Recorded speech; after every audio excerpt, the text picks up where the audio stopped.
কার্যক্রম নিষিদ্ধ আওয়ামী লীগের সম্ভাব্য তৎপরতা ঠেকাতে মোড়ে মোড়ে অবস্থান বিএনপি নেতাকর্মীদের।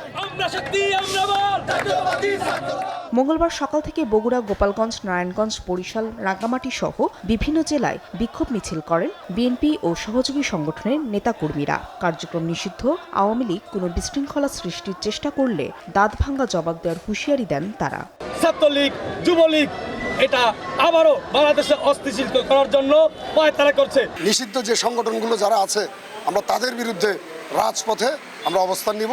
আমরা রাজপথে অবস্থানে আছি। বাংলাদেশ জাতীয়তাবাদী দল একটি শক্তিশালী সংগঠন, তারা তাদের জায়গায় আছে, আইন শৃঙ্খলা বাহিনী তাদের জায়গায় আছে। আমি মনে করি যে এই শহরকে কোনো কারণে কেউ যাতে অনিরাপদ না করে, আইন শৃঙ্খলা পরিস্থিতি যাতে অবনতি না করে। মুন্সিগঞ্জের সিরাজদি খানে এক কর্মসূচির উদ্বোধনী অনুষ্ঠানে সড়ক পরিবহন ও সেতুমন্ত্রী বলেন, জাতি চেয়েছে বলেই আওয়ামী লীগ নিষিদ্ধ হয়েছে। তাদের তৎপরতা চোখে পড়া জাতির জন্য ব্যর্থতা বলেও মন্তব্য করেন তিনি।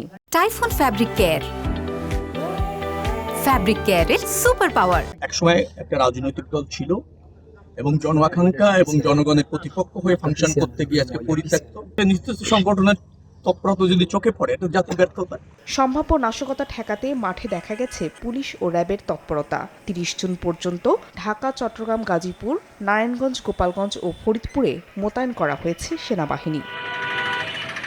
আইনশৃঙ্খলা বাহিনীর টহল ও অভিযানে গোপালগঞ্জের কাশিয়ানী ও মুকসুদপুর থেকে কার্যক্রম নিষিদ্ধ আওয়ামী লীগ ও সহযোগী সংগঠনের ৬ নেতাকর্মীকে গ্রেফতার করা হয়েছে।